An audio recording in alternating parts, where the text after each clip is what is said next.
시간이 약간 부족한데요. 저희 이 주제 연구에 대한 토론자 모시도록 하겠습니다. 네, 감사드립니다. 그리고 이제 질문을 곧 저희가 받을 거라서 이승지 교수님 조금 기다려 주셨으면 좋겠고요. 네, 우리 토론해 주실 박진희 교수님은 호서대학교 건축학과 부교수님이시고요. 건축학 박사, 건축사이시고 서울시 마을건축가로 활동하고 계시다고 합니다. 네, 우리 박진희 교수님께 부탁드려서 토론 시간 박진희 교수님 말씀 들어보도록 하겠습니다. 박진희 교수님 부탁드리겠습니다. 네, 안녕하세요. 네. 아, 굉장히 좀 좋은 자리에 초대해 주셔서 감사드리고요. 이승기 교수님의 이제 발표를 들으면서 사실 굉장히 좀 어려우셨을 수도 있겠다라는 연구자로서 굉장히 쉽지 않은 주제였을 거라고 생각이 듭니다. 제가 이제 쉽지 않다고 생각하는 이유는 사실 그 마음을 다룬다는 일들이 어떠한 일들이든 간에 공간을 다루는 일도 그렇고 굉장히 섬세하고 사실은 세심한 어떻게 보면은 좀 쉽게 말을 뱉기가 어려운 일이라는 생각을 좀 많이 하게 되는 것 같아요.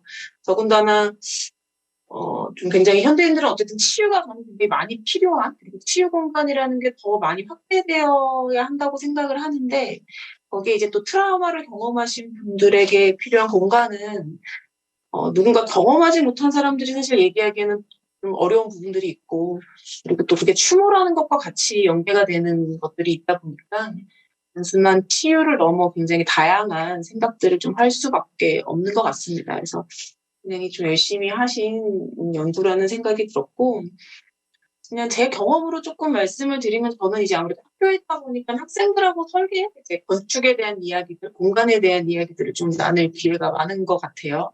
근데 이제 최근에 학생들도 사실은 이런 치유에 대한 관심들을 사실 많이 가지고 있습니다. 왜냐면은 뭐 트라우마뿐만이 아니라 어떤 뭐 우울증, 뭐 이런 1인 가구의 어떤 뭐 심리적인 상태, 이런 것들도 굉장히 사실 현대사에서 중요한 이슈이기 때문에 그러한 것들이 공간적으로 좀 어떻게 드러나고 어떤 식으로 그걸 우리가 좀 더 나은 공간을 만들어 줄 수 있을까라는 고민들을 좀 많이 얘기를 하거든요. 얘기를 하다 보면은 그런 얘기들을 참 많이 하게 되는 것 같아요. 대부분이 어떻게 보면은 이렇게 집과 같은 공간, 편안함을 느낄 수 있는 공간, 그런 공간들을 많이 요구한다라는 생각을 많이 하게 돼요. 어떤 그 치유를 원하는 사람들은. 근데 또 사실 이게 아이러니한 게 그러면 집에 있으면 되는 거 아닌가? 집이 아닌 곳에 와서 왜 집과 같은 공간을 원하는가?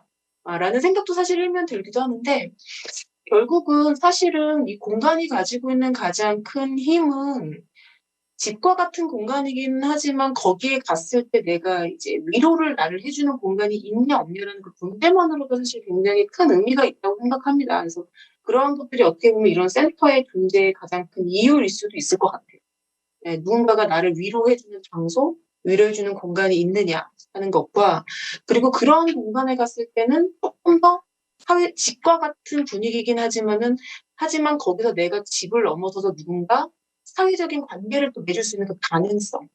하지만 누군가는 사실 사회적 관계를 원하지 않을 수도 있거든요. 그래서 누군가는 사회적 관계를 원하지 않을 때는 조금 더 고요함 속에서 본인만의 공간을 가질 수도 있고, 그리고 사회적인 관계를 원할 때는 또 누군가 마주해서 그런 이야기를 나눌 수도 있는 이러한 그 다양한 욕구들을 어떻게 수용할 수 있느냐라는 게 저는 굉장히 좀 중요한 이슈이지 않을까 생각을 합니다. 그래서 아마 이승기 교수님도 그런 면에서 가변적인 공간이라든지 어떤 공간이 하나의 역할로 규정되기보다는 또 집과 같은 편안함을 느끼기도 하고 그 안에서 어떤 나와 유사한 경험을 한 사람들을 만나서 이야기도 나눌 수 있는 그런 다양함에 대해서 아마 이야기를 하시지 않았나라고 생각을 합니다.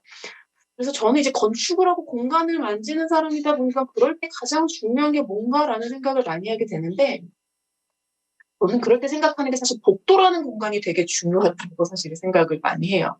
저희는 막 무슨 시를 만들어줘야 될 것 같고 그 실에 막 이름을 붙여야 될 것 같고 하나하나 실을 가지고 성격을 보여야겠다고 생각하지만 사실은 어떻게 보면은 저희가 그냥 돌아다니는 굉장히 드라이한 공간인 복도 공간이 좀 더 다양하고 많은 사람들을 마주칠 수 있는 기회를 만들어주고 거기서 혼자 앉아서 쉴 수도 있는 그런 숨 쉴 수 있는 공간의 여지를 만들어줄 수 있는 건 저는 어떻게 보면 그 공용 공간이라고 부르는 독서 공간이라든지 휴게 공간 같은 부분들이라고 많이 생각을 해서 어떻게 보면은 이러한 센터라든지 앞으로의 공공 건물에서는 그 복도 공간이 가지고 있는 그 여유, 휴게, 소통의 공간의 가능성을 더 많이 사실은 탐색해야 되지 않을까라고 생각을 하고 있고, 그러한 공간들이 좀 더 풍요로워져야 사람들이 느끼는 그런 공감의 공간들이 좀 더 많아지지 않을까라고 생각을 합니다.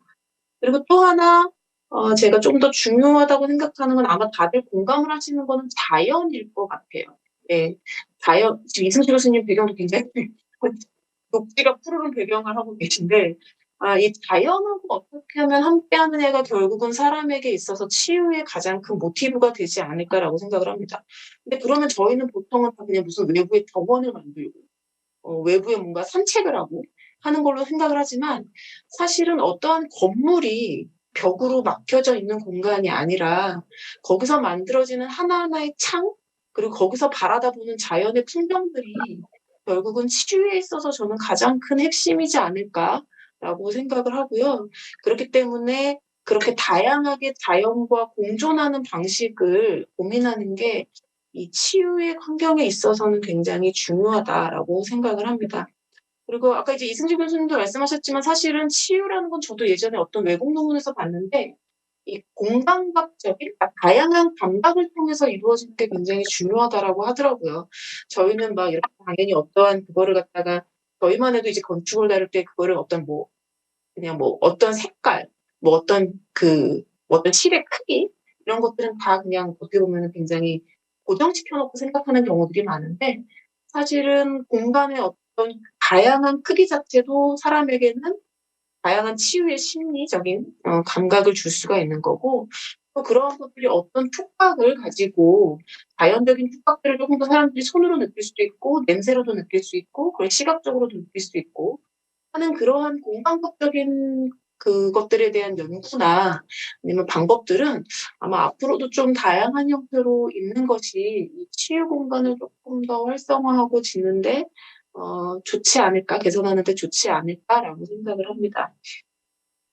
마지막으로 제가 좀 말씀을 드리고 싶은 거는 결국은 저도 이 건축을 하면서 이런 치유의 공간들이 이제는 어떻게 하면 좀 더 궁극적으로 어떤 하나의 센터나 뭐 의료시설, 우리 어떤 시설로 명칭하는 것이 아니라 조금 더 일상적인 누구나 마주할 수 있는 이런 도시의 지역 환경 속에서 자리할 수 있느냐라는 게 점점점 확대되어가는 그런 인식과 그런 문화가 굉장히 중요하다고 생각을 합니다. 그래서 뭐 이런 트라우마 센터라든지 어떤 센터는 진짜 분명히 그런 시발점이 될 수 있으리라고 생각을 하고요.